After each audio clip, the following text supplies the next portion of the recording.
Alright. But yeah, about card effects and card designs. Like, one thing that does often come up when we're talking about differences between Magic and Yu-Gi-Oh! Is that card designs are different between the two. If you ignore the fact that there's, colors in Magic.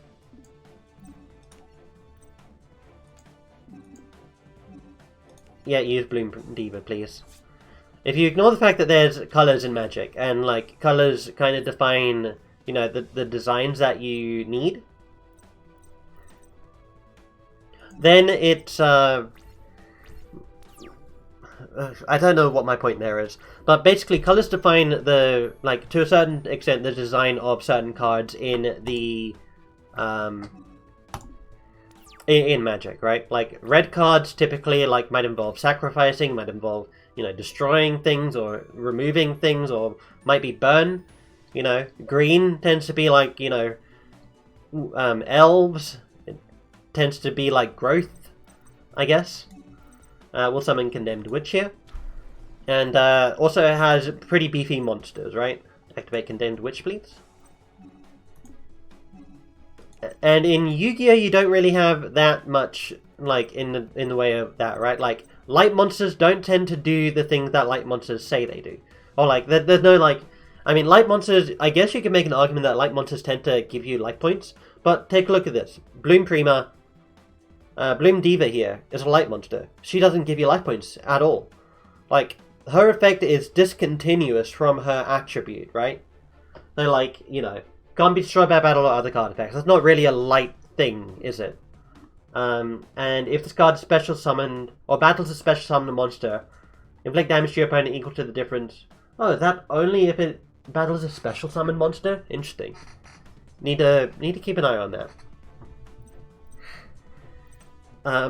But yeah, no, you see, also Dark. Dark doesn't necessarily do anything either.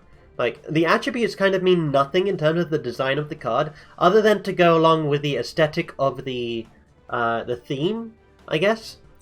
To go along with the aesthetic of the archetype and the, maybe it might do an effect. But, the archetype and, what the creature is. If you look at her, you can be like, okay, she's definitely dark. You might make a case for light. She looks like a fallen angel of some kind. And, the whole Fabled archetype is about, fallen angels and such. And, tricksters and mischief stuff.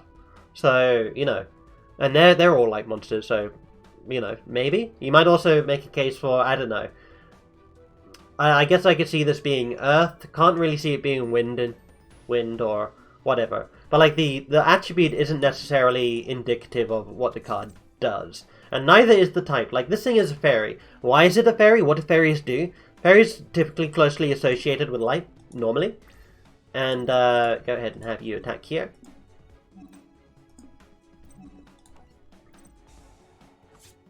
Typically associated with light, but other than that, you get the equip cards fairies, light, and all that kind of stuff. But you have equip cards for pretty much everything along those lines. Target loses 600 attack, cannot be destroyed by other card effects. Sure, we'll activate it since it's going to be blown up. We'll activate it on here.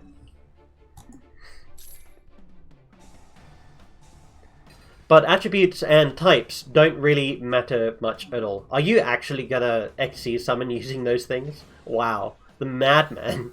You're going into Utopia? Of course you're going into Utopia. Because Utopia is your favorite card.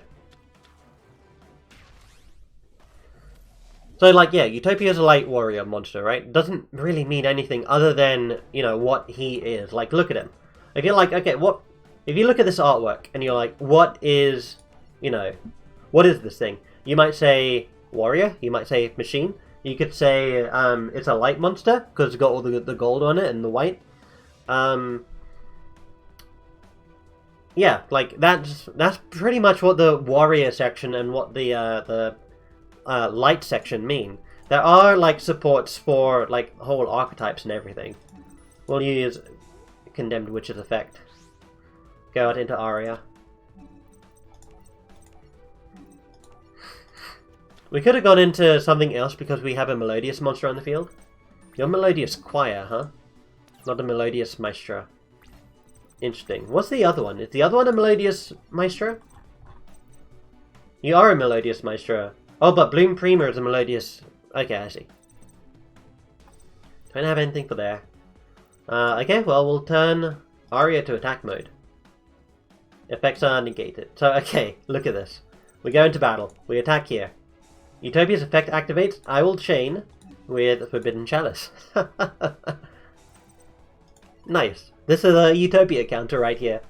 Chalice's effect is negates Utopia's. Utopia gains even more attack, which means we do more damage with Bloom Diva. Bada boom. And we attack with Aria, and what do you know? Hey presto. 1900. Okay.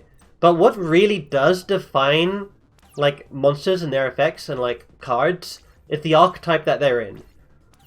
But also, more importantly, let's see...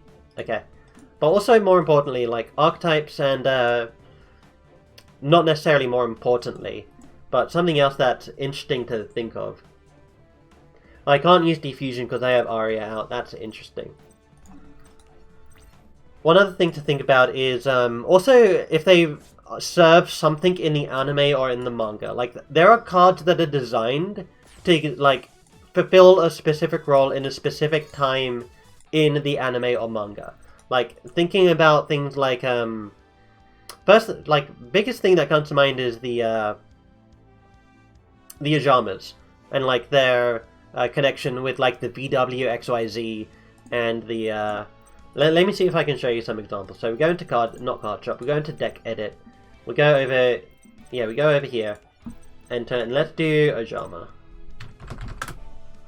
Where is it? Is it this one? Ajama Pajama? Yeah, look. Like, Ajama Pajama. If an armed dragon monster and or a light machine fusion monster would be destroyed by battle or card effect, you can banish an Ajama card from your hand face up field or graveyard instead. It's like, why, how is it that the Ajamas are helping... Why do Ajamas get this power, again, with only these targets, right? And the answer is Chaz Princeton. Like, this card... I don't know if Chaz Princeton actually used this card ever. I'll go ahead and actually check that up here. Ajama Pajama. Let's see, does it have any appearances? Was this ever used in the anime? Never used in the anime. Let me take a look at the trivia. There's a pun on Pajama Party. Okay, yeah, could have guessed that. Okay, but generally nothing else. I'm going to take a sip of my fizzy drink here, or as you like to call it in America, a soda.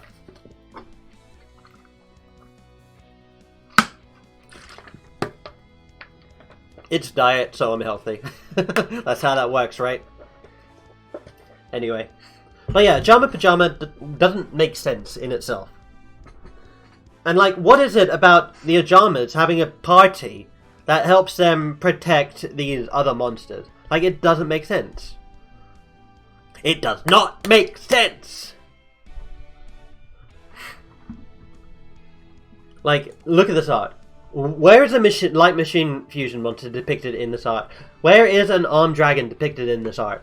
Nowhere. How does this card make sense? It makes sense only if you know that Chaz Princeton played all three of these and somehow made it work in a deck in the anime, right? And it doesn't work at all in reality. Like, it's a really bad combination. Each one of those archetypes is completely distinct from each other. There is no overlap between them. Another example, which I mentioned, I think last stream, was this one. Crystal Rose. So we take a look at Crystal Rose, right? And we see that it says, once per turn, send one Gem Knight or Melodious monster from your hand or deck to the graveyard. Why? It doesn't necessarily make too much sense why it works with both of those. Though, in the case of Crystal Rose, you can see you can kind of envision it. Like, it's not too much of a stretch to say that this is either a Gem Knight card or a Melodious card. But there might also be, like, other archetypes that this could also be, you know, seen in, based on just the design of the art. Like, I don't know, What else could this be? This could be... I don't know. I feel like there are other ones that can be used, but I can't think of them right now. Like any... I don't know. But then, like, the rest of its effect, right, is, send a Gem Knight or Melodious card from your deck or hand to the graveyard, and then this card's name becomes the name of the sent monsters, right? And then it has a recycle effect, so it can come back. What is it about it being a Crystal Rose that allows it to come back? And what about being a Crystal Rose is it that allows it to send a card from your deck to your graveyard? Now, I can imagine, it, reflects the image of whatever card that you send, right? That's how it convinces other... Well, that's how it changes its name. So that's not so bad. I guess. But it still requires a little bit of effort. But why is this card a thing? The reason why it's a thing is because in the anime, Julia gives this card to Yuzu. I know I'm mixing the dub and sub name, don't worry about it. But Julia gives this to Yuzu after their second match in which Yuzu wins. So, like, other than that, there's no overlap between these two archetypes. So this card literally, like, the design of this card is only so that that scene could have happened in the anime. So this card's design serves that specific scene. And there's a bunch of other cards that go along with it. I know it's not necessarily, a scene-defining card, but this card, Attack the Moon. Attack the Moon was made after the fact, of course, and it's actually a reference to the anime, not vice versa.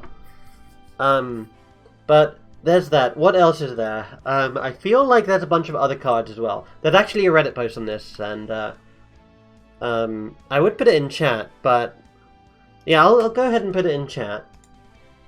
Where is it? Let's see. Yu-Gi-Oh! There we go. Do this one. Do this one. Okay, so I'll put this in chat. I know you guys on YouTube won't be able to see this, but it's a Reddit post in the Yu-Gi-Oh! Reddit entitled "Cards with Weird Effects That Only Make Sense Because Anime References." And it's basically talking about things that only make sense because of references to the anime. And there they say, like, Attack the Moon works, and then this card. Let's see if we have it. Yeah, Ultimate Zulkin. It only, like, he says that this user, Aporia Paradox, says that it allows you to special summon a level 7 or 8 Dragon Synchro monster, or a Power Tool monster. And, that's actually, like, very specific, right? So, you see, you can special summon one Power Tool Synchro monster, or one level 7 or 8 Dragon Synchro monster from your extra deck. Why only those two specifically? And the answer is to serve a scene in the anime, right? Or in the manga as well. I think this card was used in the manga. And like it's basically it's the Crimson Dragon that summons, the other dragons, right? And there's lore in here that's explained by the anime, I guess. But this card, like, its design is served only for the purpose of the anime. And if you didn't know that, this card's effect is quite confusing. What is it about this dragon that, makes it, summon these other monsters? It's a bit confusing. And I think if we take a look here at Shadol's, like, this is a good example as well. Like, Shadol Beast. Its effect is flip, you can draw 2 cards, then discard a card. And if this card is sent to the graveyard by a card effect, you can draw 1 card. And then you can only use this once per turn. That I wouldn't really consider a lore effect, should I say. But, like, what is it about Shadol Beast that when it's flipped up, allows you to draw 2 cards and discard 1, right? And what is it about Shadol Beast that allows you to draw a card when it's sent to the graveyard? It doesn't seem to make sense. But if you look at cards in Magic, and my friend used the example of Young Pyromancer, I think it was. Let's see if I got this right. Young Pyromancer MTG. Okay, Young Pyromancer is a red card, right? It's a red card with a mana cost. If these terms aren't making sense to you, don't worry. But it requires 1 red mana and 1 generic mana, right? Or 1 mana of any color. And it's a creature, it's a human shaman, and its effect is whenever you cast an instant or sorcery spell, create a 1/1 red elemental creature token. And so the thing is that, for me, it took me a moment to figure out what that meant. But my friend kindly explained it to me. He was like, okay, so Young Pyromancer is, a red card and he's a Pyromancer. And Pyromancers tend to do stuff with, sorcery spells or instant spells. So that makes sense. He's a Pyromancer and he does stuff with sorcery or instant spells. And then he's a young Pyromancer, so he conjures up red elementals. And red is like fire, basically, in this instance. Red represents fire. So it makes sense. He's a young Pyromancer, so he wants to summon whenever a Pyromancer would do something, which would be in sorcery or in response to sorcery or instant spells, he summons a monster. He summons a token, right? So that makes sense. Like, his effect kind of characterizes him. And it makes sense lore-wise. Like, I would consider it a lore effect. But, take a look here. Like, Ghost Tricks are a good example of this in Magic as well. Oh, the Magic thing I was talking about with Young Pyromancer in Ghost Tricks, in Yu-Gi-Oh! Like, Ghost Tricks and Subterrors are good examples of this happening in Yu-Gi-Oh! Like, these effects do kind of make sense. So Ghost Tricks have, like, their whole premise is they appear. They try and trick you and try and scare you. Like, Ghost Trick is in the name. Ghost Trick Doll cannot be normal summoned unless you control a Ghost Trick monster. To me, that tells me that they like to appear with other monsters, right? Like, you can't just summon them. They won't just go boo at you immediately. They need to either have a friend there, or they need to be put there by a special means. So you can't just summon them. But you can set them, which means that they're primed to scare you next turn. And I like that. That's a lore effect I would consider. And Ghost Trick Doll, once per turn... I mean, this is all, like, once per turn you can flip any Ghost Trick monster face down, right? Or at least these weaker monsters. When this card is flipped face up during the end phase, change as many face up monsters on the field as possible to face down defense mode. That, I don't exactly know why. Why that is. I don't know what it is specifically about Ghost Trick Doll that, explains that. I guess it's, it causes them to all cower in fear, right? But Ghost Trick Doll isn't necessarily scary. So I don't necessarily see a Blue Eyes White Dragon, being scared of this monster. Although that's a hilarious image. I don't see a Blue Eyes White Dragon being scared of this Ghost Trick Doll when it's flipped face up, right? And then you can special summon 1 Ghost Trick monster from your deck in face down defense mode. So Ghost Trick Doll flips the opponent's monsters face down, and then... or flips everyone face down and then summons another Ghost Trick monster, which is good. Now let's go to Ghost Trick Jack Frost. Now Jack Frost likes to... let's see... when an opponent's monster declares a direct attack, you can change that monster to face down defense mode and then special summon this card. So I guess you can envision that as, Ghost Trick Jack Frost comes on out from your hand and protects you by covering the opponent in snow. I guess that makes sense. I can envision that. Ghost Trick Lantern. Let's see Ghost Trick Lantern. When an opponent's monster declares an attack or when a Ghost Trick monster you control is targeted for an attack, you can negate the attack and special summon this card from your hand in face down defense mode. So Ghost Trick Lantern literally, appears in the way and goes boo, negates the attack, probably, indicative of it startling the opponent's monster, right? And then it vanishes. I like that. I like that. That is also a lore effect. I like that. And let's do Ghost Trick Mary. So, same Ghost Trick effect as normal. When you take damage, you can discard this card, special summon a Ghost Trick monster from your deck in face down defense mode. So this, I can envision this. So if you take damage, you've broken Ghost Trick Mary's mirror. And then you release the Ghost Trick monster that's inside Ghost Trick Mary's mirror, which would be any Ghost Trick monster. So I can definitely envision that, right? So you discard this card from your hand, the mirror is broken, and then you special summon a Ghost Trick monster from your deck in face down defense mode. That makes a ton of sense. Now let's go to Ghost Trick Mummy. Ghost Trick Mummy allows you to normal summon another monster. Why? I don't know. Ghost Trick Mummy probably... Oh, I guess Ghost Trick Mummy is, you know, it's a big scary monster. At least it's the most physically imposing. It's got the highest attack, right? Got the highest attack of the base Ghost Trick monsters, it looks like. So I can imagine Ghost Trick monsters coming by and like, you know, flocking to this monster, right? Because they want to go there for protection. They're like, oh, we're going to hide behind Ghost Trick Mummy and then start scaring people. So that makes sense as well. I like that. Ghost Trick Neko Musume.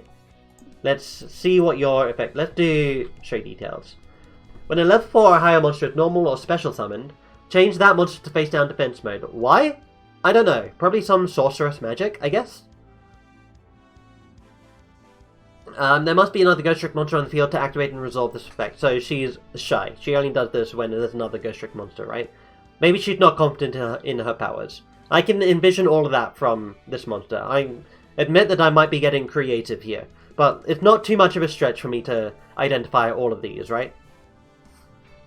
Change it to face down defense mode. That does work with Ghost Trick. So she has magic that supports her Ghost Tricks. Her Ghost Trick powers. And then, like, what? Witch? Once per turn, change to face down defense mode. Once per turn, target one face up monster your opponent control, change to face down. Okay, so she also has a similar vibe, right? So I can see that. And then Yuki Onna.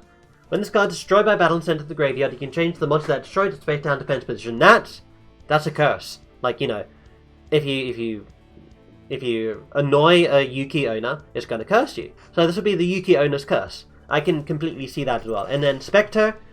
When a Ghost Trick monster is destroyed by an opponent's card effect or by battle with their attacking monster and sent to the graveyard, you can special summon this card from your hand face down defense mode, and if you do, you draw a card. So it's the ghost of, you know, whatever Ghost Trick monster is, you know, there. Or what was left, right? I guess, maybe? And then, like, Ghost Trick Renovation makes complete sense. I like that. It's like they redecorate. It's hilarious. They redecorate real quickly. So they change, you know, the field. Then Ghost Trick Night. When this card your opponent cannot flip summon. Makes sense. It's nighttime, right? They're all hidden by the darkness. Flashbacks to Panic, right? From Duel Monsters.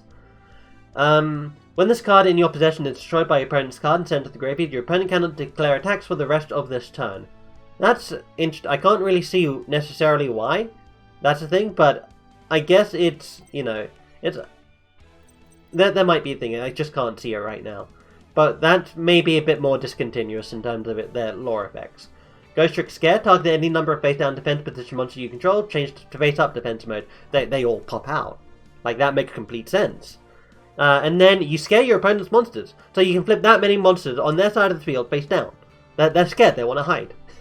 So that makes complete sense. Ghost Trick Vanish, perfect example of this as well. Face down defense position monsters you control and Ghost Trick monsters you control cannot be targeted by or destroyed by card effects. Like, you know, they vanish. They vanish from harm.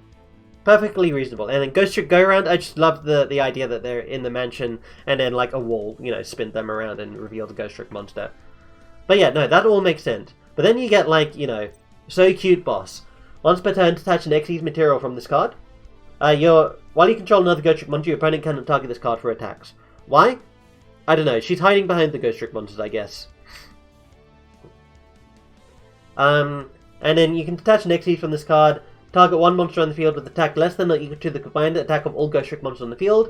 Destroy it. So I guess she pulls together the... I guess when it comes to like spellcasters, it's a bit more...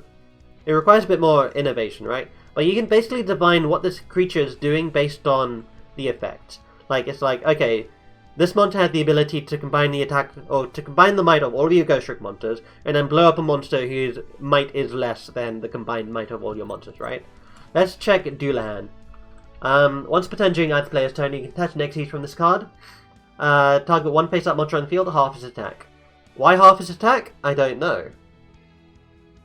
If this card is sent to the graveyard, target one other Ghost Trick card in your graveyard, add to your hand. I guess all Ghost Trick, well, most Ghost Trick Xyz monsters do that.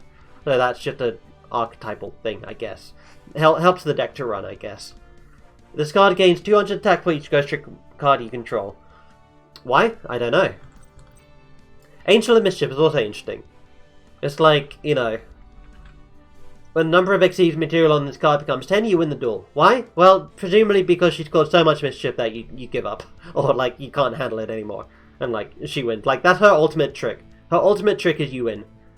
And you can, like, rank her up onto any Ghost Trick monster. So, I do like this idea. Like, you know, you think that you're encountering, like, Ghost Trick a la carte, but surprise, surprise! You've been tricked by Ghost Trick Angel of Mischief. It's actually Angel of Mischief rather than, you know, a la carte. Or whatever. So, Ghost Tricks are a great example of what happens in Magic. And I like that idea. Like, the designs in Magic, I think, are represented in the designs of the Ghost Trick monsters. And I think the Subterrors are also a great example of this as well. And I guess maybe Shadols, right? Let's see, all of these are Dark type. Shadols have a similar, like, they're all flip effects, right? Just the same as Subterrors and just the same as Ghost Tricks. So I guess Shadow Dragon is like, okay, they're all face down, so I can imagine you seeing a bunch of strings appearing on the battlefield, right? And then, like, when they're flip face up, like, whoever's controlling the strings pulls them up, and then their appearance gives certain effects. But I don't know why they give certain effects. That's never really explained. And I don't know why they're given these specific effects, right? It just doesn't necessarily make too much sense for me. Curse of the Shadow Prison, I can completely see. Like, this allows you to, every time a Ghost Trick, a Shadow monster is sent to the graveyard by a card effect, place a Spellstone counter on this for each sent monster. All monsters your opponent controls lose 100 attack for each Spellstone counter. That's basically, you know, the growing influence of the Shadows, right? Every time Shadows do stuff, every time a Shadow is destroyed, it leaves behind a shadowy prison.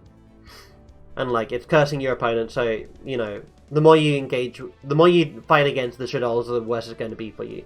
And then you can fusion summon a Shadow monster using monsters on your opponent's side of the field. That is terrifying lore-wise. Like, the Shadows are real scary in terms of their lore. I'm terrified of the Shadows. But, like, it makes sense lore-wise. Shadow Fusion uses specific Shadow magic, I guess. Let's see, what else? El Shadow Fusion. Fusion summon a Shadow Fusion monster from your extra deck using... That's to show that they're an advanced, you know, fusion thing. So I guess it's, I guess that all makes sense. Shadow Core makes sense.